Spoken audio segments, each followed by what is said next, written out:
Hey there, welcome back to the College Basketball Bracket Science Podcast, your encyclopedia for the college basketball season. It is officially feast week, so we have a ton to get into in today's show. We got a bunch of mid-season tournaments going on right now. We had some that have already concluded. We'll talk about all those results. We'll talk about all the key results from the past week, including that loaded slate on Friday with some big happenings in the college basketball world. Then we're going to dive into the three biggest tournaments, the Maui Invitational, Battle for Atlantis, and the new Players Era Festival, which I will be going to and covering straight from here. Getting one last podcast in before heading on the road to be on scene at the Players Era Festival. Going to be a lot of fun. We also just released our newest rankings, so we're going to talk about that. A lot of things changed after this past week. It's been a busy week. We've got a lot to talk about. So without further ado, we're going to go ad-free, dive right into it. Be sure to like and subscribe. Follow us on social media at Bracket Science with 2 S's. Check out our website, bracketscience.org. We've been releasing a lot of good content on there right now. So let's go all the way back to Monday, November 18th. I promise we're only going to talk about this day, most of these days, for a second. The only game of really note, Gonzaga traveled to San Diego State and beat up on them 80-67. Let's move to Tuesday. Quickly, number 6 Purdue traveled to number 15 Marquette, where Cam Jones recorded a triple-double and took down number 6 Purdue 76-58.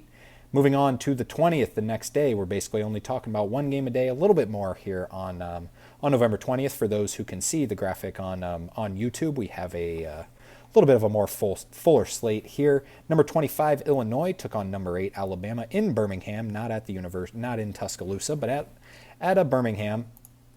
Alabama won the game 100-87. The biggest story here, I'm sure many have heard, Mark Sears scored 0 points and Alabama still scored 100. That just shows the depth of this team. Other games to note, UC Davis beat up on Grand Canyon 75-68. And then Virginia Tech lost a bye game to Jacksonville 74-64. Virginia Tech very well may be the worst Power 5 team this season. All right, now let's dive into the heart of Feast Week, which was on Thursday. Starting with what might be the game of the season so far. Number 13 Baylor and number 22 St. John's in the Baja Mar. Man, what a game. Hopefully everyone stayed up for it. Baylor won the game 99-98 in double overtime thanks to a Jeremy Roach buzzer beater last second. Barely got the shot off. For those who didn't see it, it was 98-96. St. John's had the lead.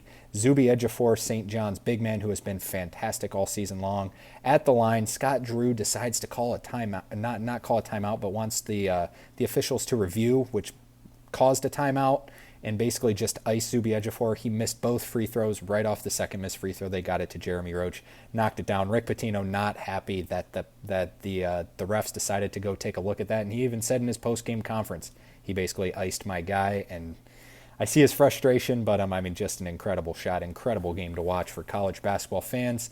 A not-so-great game to watch for college basketball fans. Number 11, Tennessee, destroyed Virginia. Oh, Virginia, we're not doing this again. 64-42. Now, Tennessee's defense, I will say, I think it's the best in the country. Now, as of right now, we'll talk about Duke in a second. Duke does rank number 1 at KenPom in terms of defensive efficiency. Tennessee's 2, just eyeballing it. I think Tennessee's got the best defense in the country. So fast, they just look like there's no holes. They look great. Some other fun ones. Drake took down Miami 80-69. It's going to seem like last year they're trying to get past it, Miami. Looking like more of the same this year. We'll talk about them here again in a second. And speaking of mid-majors beating up on power conference teams, Florida Atlantic without Dusty May, John Jacobs at the helm now, took down Oklahoma State and Steve Lutz 86-78.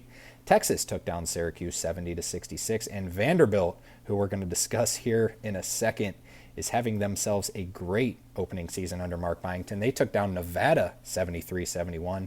St. Joe's took down the Texas Tech Red Raiders. My Red Raiders this year, who I've been super high on, taking a loss to St. Joe's 78-77. Memphis went to San Francisco. True road game. It wasn't typically on campus, I don't think. Someone fact-checked me on that one, but Memphis ended up getting the job done. I know the game was in San Francisco. It was KenPom classifies it as a road game. Memphis won the game 68-64. And then Seton Hall took down VCU in overtime 69-66. VCU, one of those mid-major teams looking for a at-large berth. All right, now the day we want to talk about was Friday in the Baja Mar Championship. So Baylor beat St. John's, and Tennessee beat Virginia, making a 13-11 in the AP poll. Championship game in the Baha Mar. It was no match. Tennessee dominated from the get-go, 77-62. Chaz Lanier scored 15 of their first 17 points, 5 for 5 from 3. He went ballistic. He is stepping into this Dalton Connect role and doing more than I think pretty much anyone could have expected.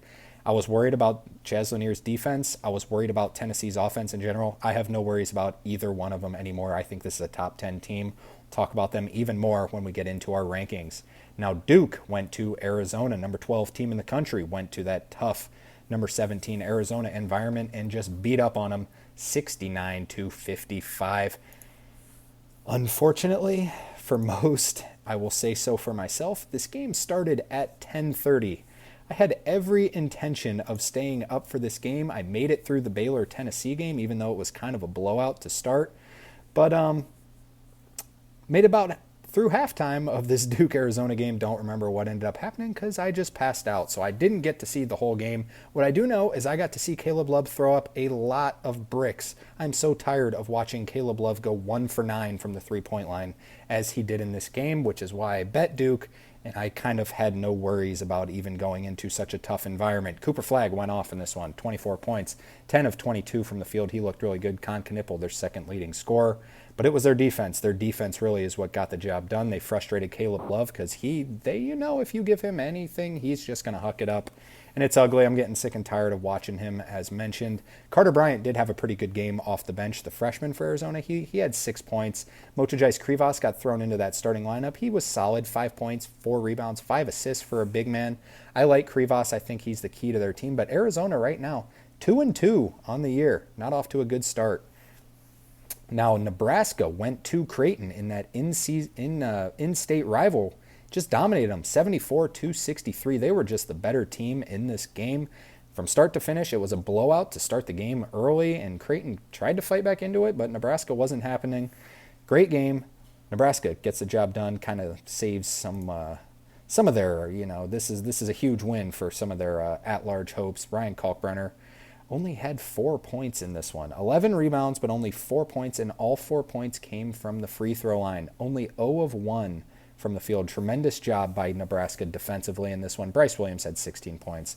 So did Jawan Gary, added 16 points and 7 rebounds. Now Wisconsin stays hot. They won against UCF 86-70. This was on a neutral site. In the third place game of the Baha Mar, St. John's dominated Virginia. Virginia's going to be bad again, unfortunately, 82-55.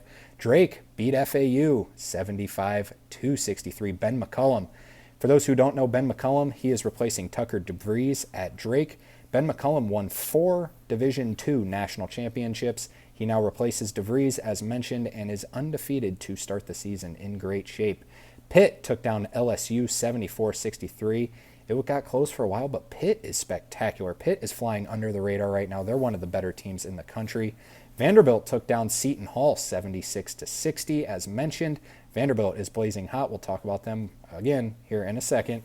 Nevada took down VCU 64-61. VCU losing 2 straight. Utah State took down Iowa 77-69. Something about Utah State. They got Jared Calhoun there now from Youngstown State. Jared Calhoun that running the helm there, and Utah State just produces winners, quite frankly, it seems. Good win there over an Iowa team who was undefeated. Both teams were undefeated going into that one. Now, Chris Jans and Mississippi State took down SMU 84-79, and Texas beat St. Joe's in the Legends Classic Championship 67-58. Now that you're caught up, what the heart of our show today is going to be talking. We're not going to dive too much into these results. We're going to talk about the big Feast Week slate. So we just got through those quickly. Before we dive into that, let's dive into our power rankings. Power rankings. All right, going through our power rankings quickly. Gonzaga still at number 1. I think they've been the best team in the country. Them or Auburn. I mean, it's a coin flip. I'm more leaning towards Gonzaga after I saw them travel to San Diego State and beat up on them. I had to put them at number 1. Do have Auburn at number 2. They are 4-0. Kansas at number 3. Kansas number 1 in the AP poll. No reason for them to be dropped by anyone who has them number 1 overall. I don't hate it at all. They beat Michigan State. They beat North Carolina. To me, it's just Gonzaga and Auburn have just stepped above, and Kansas has just kind of done what you expected. So, maybe shouldn't take it out on them. But UConn at number 4, they're 4-0 to start the year. There's 364 teams in college basketball. UConn has the 363rd hardest strength of schedule so far this year. Not sure why, but it's going to start getting tough for them. We'll talk about them here in a little bit. Going to Maui. Houston, I do still have at number 5. They're 3-1. They're getting healthier. Javier Francis is getting back. Number 6, I have Iowa State, who is also 3-0, and Iowa State is the 364th strength of record team. They have played nobody as well, but they will be tested against Auburn in Maui. At 7, I moved Tennessee all the way up to number 7. I had them at like 20 to 22 range to start the year. I was a little lower on Tennessee. Bad call. Tennessee is fantastic. Chaz Lanier is so much better offensively and defensively. He's fantastic. They're 6-0. At 8, I do have Alabama at 4-1 to start the year. I think they're going to be really good. Alabama has 10 guys that are like would start anywhere in the country. They just so happen to be at Alabama. They're so deep. If there's a problem with being too deep, Alabama has it because you have so many guys that you need to get in there, and they can't really get that rotation. Once they get it down, once Nate Oates gets it down, team's going to be really good. So Kentucky up at number 9 after beating Duke. They've looked great to start the year. Talent-wise, they're not the 9th best team in the country. They're good, don't get me wrong. Kobe Bray is shooting like 70% or something stupid from 3, but hey, they beat Duke. They got one of the best wins in the start of the early season so far. They're 5-0. At 10, I do have Duke. Had them down at 13 last week, moving up to 10 after that win over Arizona. They're 4-1. North Carolina, 3-1. Marquette up to 12. I wanted to move Marquette up higher, but I couldn't move them ahead of anyone, unfortunately. If you were to throw them at 9, maybe ahead of Kentucky, Duke, and North Carolina, I think you got to have Kentucky above Duke because Kentucky beat Duke on a neutral floor. So I don't know. I don't know what to do with Marquette. 12 seems low, but they're great. Indiana just hasn't really done anything wrong. They're 4-0. They're 42nd at KenPom though, so if you want to have some concerns with Indiana, it could be that. Purdue at 14, their rival at 4-1.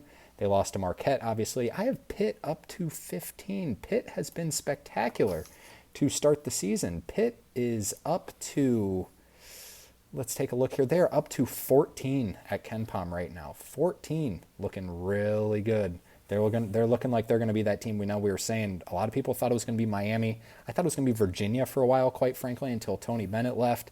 A lot of talks about Wake Forest this year. It looks like it might be Pitt to be that 3rd team in the ACC. Baylor down to 16. Baylor is 4-2. I have them as the best 2-loss team in the country.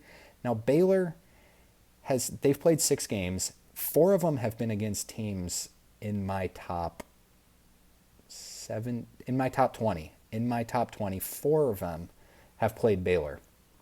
I'm not going to punish them too much for that. I mean that's ridiculous. That's good scheduling there by Scott Drew. But I mean that is a gauntlet to start the season. They do have the number 1 strength of schedule as of right now. St. John's team Baylor just beat on the buzzer beater. I have it 17 at 5-1. 18 Wisconsin. If you'd have told me Wisconsin was going to be up to 18 in my rankings, something Greg Gard does just gets them going early in the season. Hopefully they don't pull last year and kind of fall back a little bit, but they've been spectacular. Right now they are 6-0. At 19, I have Cincinnati at 5-0. Haven't really done anything wrong. Want to see them play some heavy competition though. Arkansas down at 20. As of right now, they kind of put a little beating on Arkansas Little Rock for a little bit the other day, but Arkansas Little Rock fought back. Still need to see a little bit more from Arkansas. Need to see them beat a real good team. At 21, I do have Texas A&M. I'm still a believer in this team. Wade Taylor is starting to distribute the ball. Who would have thought that would have been the success of this team? We've been saying it forever. They look a lot better when Wade Taylor is distributing and getting to the rim. They're at 21. At 22, Xavier at 5-0. Need to see them play some competition. They have some opportunities here coming up. At 23, Florida seems low. Florida should be higher, but I couldn't move them above any of these teams, quite frankly. Florida has looked great to start the year. Also really haven't played anyone. Had to drop Texas Tech all the way down to 24. Yes, they lost, and I dropped them to 24. The AP poll still doesn't have them ranked, which was just ridiculous. I get they just lost St. Joe's. Maybe the AP poll knows a little something, but Texas Tech's great. I think we're going to see them as a top 6 or 7 seed in March. They're 5-1.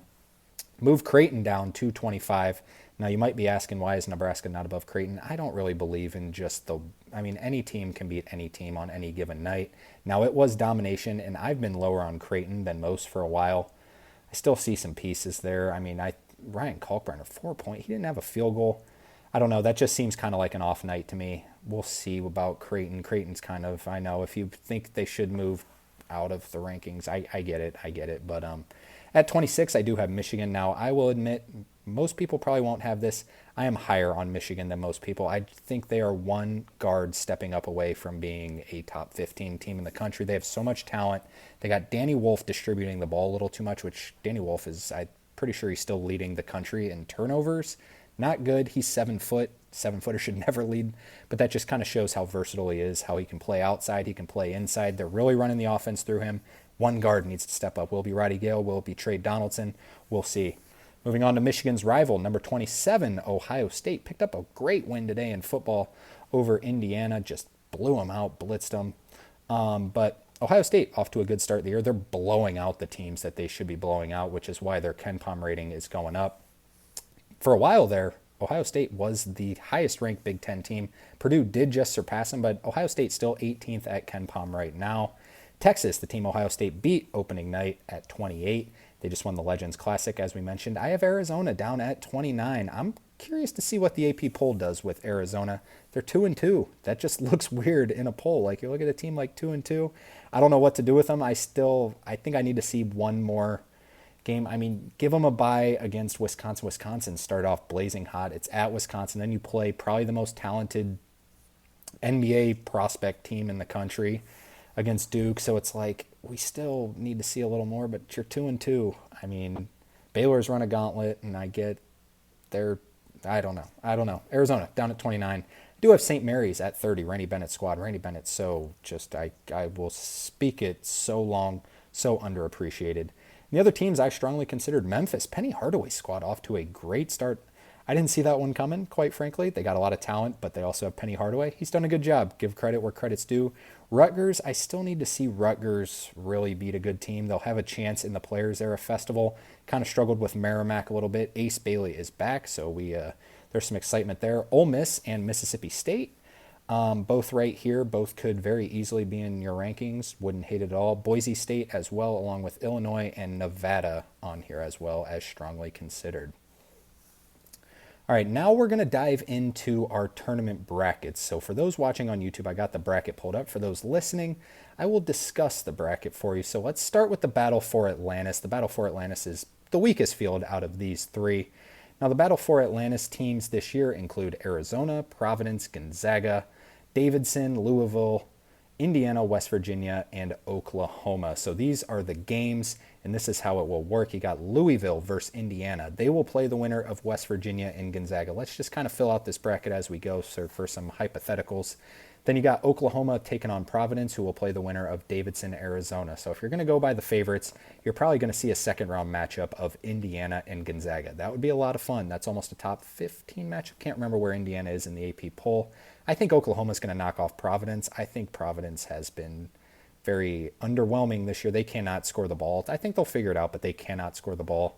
And I think Arizona gets the job done. Get Arizona and Oklahoma, which is a sneaky tough game for Tommy Lloyd, just Oklahoma style. Then I do think Gonzaga. I don't think anyone's beating Gonzaga. I will say that right now. If you can bet Gonzaga on this, I know you could do it on BetMGM. I'm not sure if it's in the minuses yet. It was like plus 145 at one point. If you can get that, do it. I think Gonzaga is going to run through it. Everyone wants to see Gonzaga versus Arizona because Tommy Lloyd was a longtime assistant at Gonzaga. Those are the two best teams. I think Arizona beats Oklahoma and Gonzaga beats Indiana, setting up a Gonzaga-Arizona matchup where I think Gonzaga and the mentor takes down the mentee. All right, let's talk about Maui. Here is the Maui graphic. You can see the game times. You can see who's playing who. Let's start with Memphis and UConn. Memphis takes on UConn, and they will play the winner of Colorado and Michigan State. Now, just keep in mind these little four-team regions, you can so say. Memphis, UConn, Colorado, Michigan State. The other side is Auburn, Iowa State, Dayton, North Carolina. Huge swing and the miss with predicting what teams are going to be where. UConn has pretty much the easiest road to the final you can have. Now, Memphis is a good team, and obviously Michigan State and Colorado have been good, but still, they don't have to play Auburn, Iowa State, or North Carolina, who are the next three teams that are, right here. So give me UConn to take down Memphis, Michigan State to beat Colorado, even though I do not like Michigan State this year. I think Michigan State's going to be on the bubble for a while, and then UConn beats Michigan State. Auburn, Iowa State going to be an absolute dogfight. I think Auburn has been fantastic. I'll take Auburn to win the game, but Iowa State, they haven't played anyone. They got something to prove right now, so we'll see. Give me Auburn and give me North Carolina in a closer game than you think against Dayton. Then I think it's Auburn and UConn, and give me Auburn to take down the Huskies. Remember, we were supposed to see Auburn versus UConn last year in the Sweet 16. A lot of people had Auburn even beating them because Auburn won the SEC championship, and then Auburn was upset by Yale in the opening round. So that one was tough for them. All right, now let's move on to the Players Era Festival, where I will be and get to watch these games starting on Tuesday. So this has two separate groups, and they did change the format of it. You can see here on the graphic, it is tough to figure out. So it's basically they only play 2 round-robin games, which is strange because there's 4 teams in it. So you're basically just not going to play one of the teams. Like, luckily for someone, they don't have to play Houston or Alabama on this side. I don't know, it's strange things, but basically the winner of the impact group, whoever it so be. I mean, what if everyone ends up 1-1? Then it just goes by point differential. Don't really like the format. The winner of the impact group will play the winner of the power group. The 2 seed will play the 2 seed, and so on and so forth.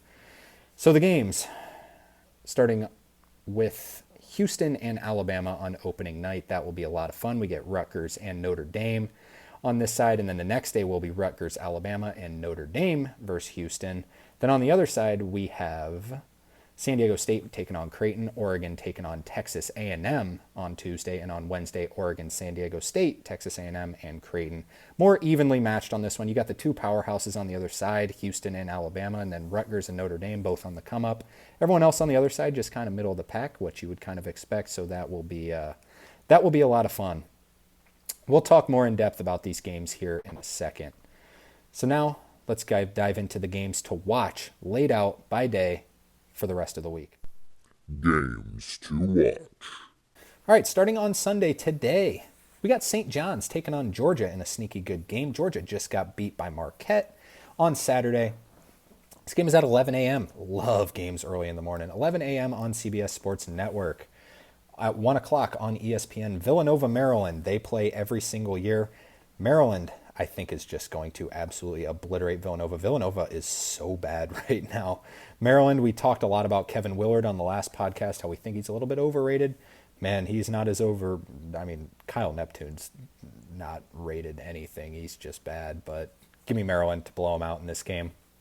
My favorite game of the day, Pitt taking on number 19 Wisconsin in the Greenbrier Tip-Off Championship.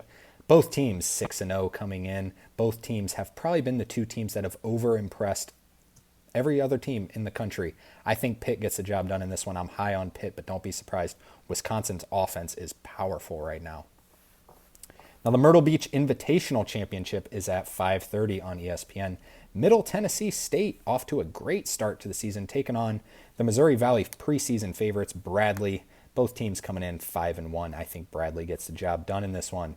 And in the Shriners Children's Charleston Classic Championship, Drake, the Fighting Ben McCullums, take on Vanderbilt, the Fighting Mike Byingtons. Both teams undefeated. If you'd have told me this was the championship game of the Charleston Classic, Drake and Vanderbilt with all the other teams in there, I mean, you got VCU, Nevada, a whole lot of talent in there. Vanderbilt and Drake, love to see it. 8:30 on ESPN. I'm not even going to try and predict that game. I have no clue. Vanderbilt, I have projected to lose. Well, not projected, but just kind of in my own mind, I guess. The Vanderbilt hate, just kind of thinking that, you just don't really consider them to be in a championship game in an MTE just based on what Jerry Stackhouse had going on there. But here they are. Good for Vanderbilt fans. All right, now let's get into the heat of it on Monday. Monday, we have a big day, starting with Memphis and number 2 UConn in that Maui Invitational first-round game. This game is at 2:30 on ESPN2. Also in Maui, Colorado taking on Michigan State, 5 o'clock on ESPN2. The Fort Myers tip-off, we have Michigan taking on Virginia Tech. I think Michigan is going to beat them by 1,000,000. I think Virginia Tech stinks. I like Michigan this year. I think they get the job done. In the Sunshine Slam, the Beach Division, Clemson takes on San Francisco. This game is on CBS Sports Network at 6:30, Fort Myers tip-off, the Beach Division. Again, Xavier takes on South Carolina. South Carolina off to a 2-2 start. Yikes. This game's at 8:30 on FS1. Give me Xavier in that one. Then the best game of the night is on ESPNU, strangely enough, at 9 o'clock. It is a top 5 matchup in Maui. Number 4 Auburn taking on number 5 Iowa State. Going to be a bloodbath. Cannot wait for that one. 9 o'clock. At 11:30 on ESPN2, late night, Dayton takes on number 10 North Carolina. Dayton off to a good start this season. Moving into Tuesday, the Players Era Festival Day. Starting at 2 o'clock on TBS. Now, these Players Era Festival games on TBS, TNT, Max, True TV, they're all around. San Diego State takes on number 14 Creighton. 2 o'clock TBS once again. That'll be a fun one. Creighton coming off a loss, so is San Diego State. Oregon takes on number 23 Texas A&M at 4:30 on TNT. Oregon off to an undefeated start, but been a little bit shaky. Moving away from the Players Era Festival for 1 second here, Grand Canyon takes on the Fighting Kyle Smith Stanford Cardinal. Stanford off to a sneaky good start to this season. This game is Tuesday, 7 p.m. on True TV. Another absolute bloodbath Tuesday, 8 o'clock. Houston, the number 7 team in the country, takes on number 8 Alabama in the Players Era Festival. Both teams have a loss.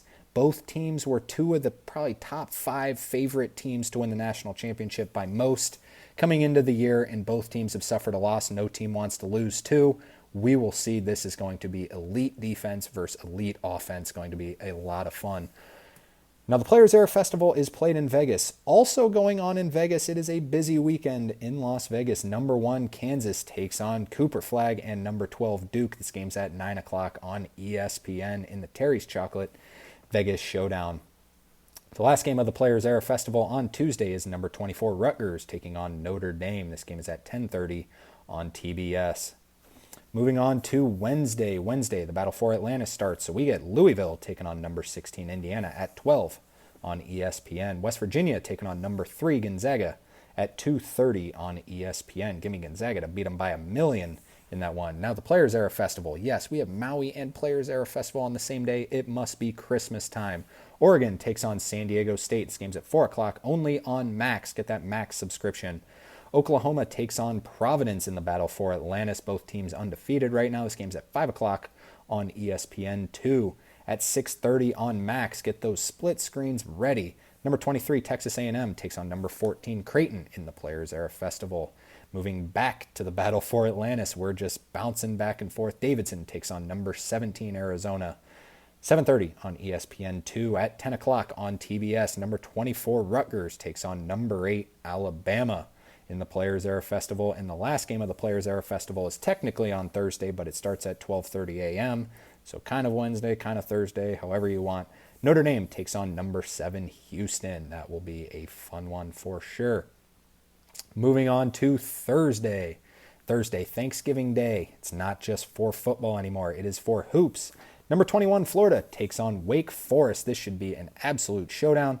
2:30 on ESPN. Give me Florida to win that game. I think it's going to be a close spread. I think Florida gets the job done. Now we have a rematch of last year's Final Four. Number 6, Purdue takes on NC State in the Rady Children's Invitational. This game is at 3 o'clock on Fox Sports 1. Now in the Thanksgiving Hoops Showcase, we have a top 25 matchup as of now. Illinois will probably drop out. Number 20, Arkansas takes on the number 25, Illinois, Fighting Illini. This game is at 4 o'clock on CBS. At 4 o'clock on True TV, get that split screen up. TCU takes on Santa Clara. Santa Clara have been disappointing to start the season. We'll see if they can get rebounded here against a good opportunity here against a TCU team that I think is going to disappoint a little bit this year. At 5:30 on ESPN2, Utah State takes on St. Bonaventure. St. Bonaventure off to a sneaky good start this season. That game is part of the NIT season tip-off once again. At 5:30 on FS1, so 5:30, a busy time for college hoops. BYU takes on Ole Miss. Both teams also undefeated to start the year. That game's on Fox Sports 1. At 6:30 on True TV, we get Washington and Colorado State in the Acrisure Invitational. At 7 o'clock on CBS Sports Network, we get Northwestern taking on Butler, two teams that are going to be in a battle to try and get an at-large bid. At 9 o'clock on True TV, we get USC taking on St. Mary's. What will happen if St. Mary's can blow out USC in this game? I think they deserve to be in the top. I don't think they're going to be ranked in the top 25. I think if they beat Eric Musselman's USC team, they will jump in. And I think if Eric Musselman's team loses, it's going to be kind of the panic button here. They're off to a little bit of a shaky start in this new reign. At 9:30 on CBS Sports Network, Mississippi State takes on UNLV. This game is in the Arizona tip-off. In the Acrisure Classic, for the last game of the day at 11:30 on True TV, New Mexico takes on Arizona State in the Bobby Hurleys. Now on Friday, just one game to mention, two teams that are very high at KenPom, 14 versus 18 at KenPom. Pittsburgh Panthers taking on the Ohio State Buckeyes at Ohio State at 2:30. This game is on Peacock on Black Friday. That was a lot of games, I understand. It is feast week, and we are feasting heavily. We have a ton to go over. Once again, I will be down in Vegas. I will come back with a podcast as soon as I get back to talk about the Players Era Festival. And of course, I will have my phone on at the Alabama-Houston game, watching Alabama-Houston with the Maui Invitational on. That's how dedicated we are. Hopefully everyone has a great week, has a great holiday. Everyone stay safe out there. Eat a bunch of food. Enjoy a bunch of basketball. Have a safe week. Take care. Talk to you soon.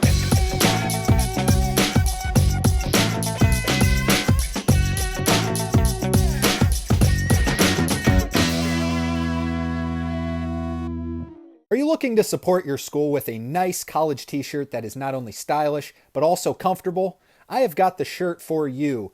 Take a look at our basic approach to a t-shirt without all the big logos, strictly getting to the point, just showing your team's name.